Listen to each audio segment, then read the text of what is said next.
Selamat siang dan salam sejahtera untuk kita semua. Di video kali ini, saya akan menjelaskan beberapa hal yang berkaitan dengan faktor-faktor pembentukan tanah dan interaksi pembentukan tanah.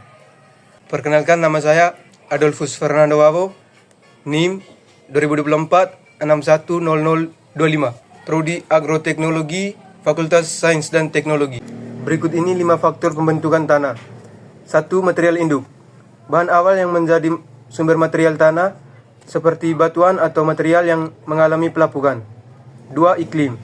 Suhu, curah hujan, dan kelembapan mempengaruhi proses pelapukan dan perkembangan tanah. 3. Topografi.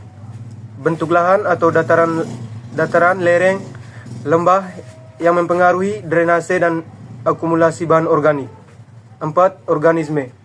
Aktivitas tanaman, hewan, dan mikroorganisme yang berkontribusi pada pembentukan humus dan struktur tanah. 5. Waktu.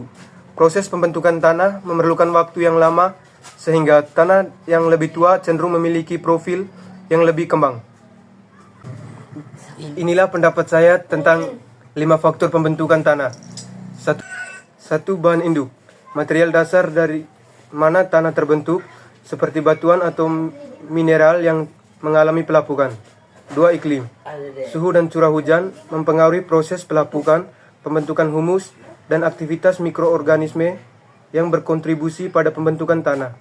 3. Topografi. Bentuk permukaan bumi seperti kemiringan dan ketinggian yang mempengaruhi drainase dan akumulasi bahan organik. 4. Organisme.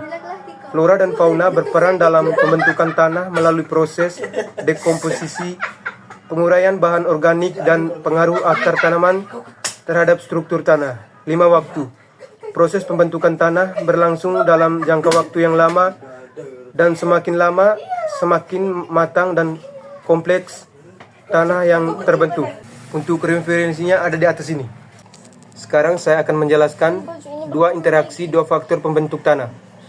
1. Iklim dan organisme.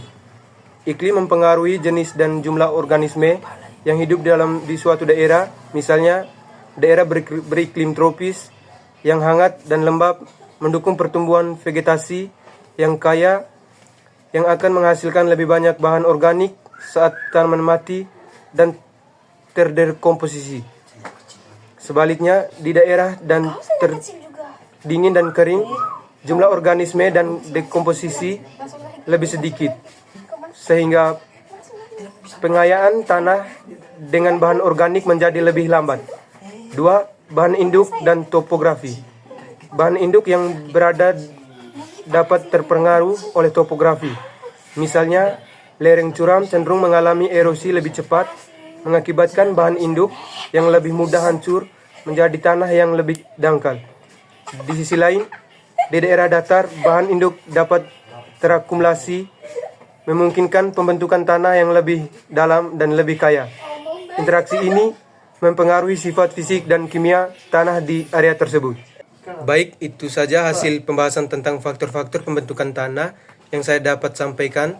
Kalau ada kekurangan, saya mohon maaf, karena kesempurnaan hanya milik Tuhan.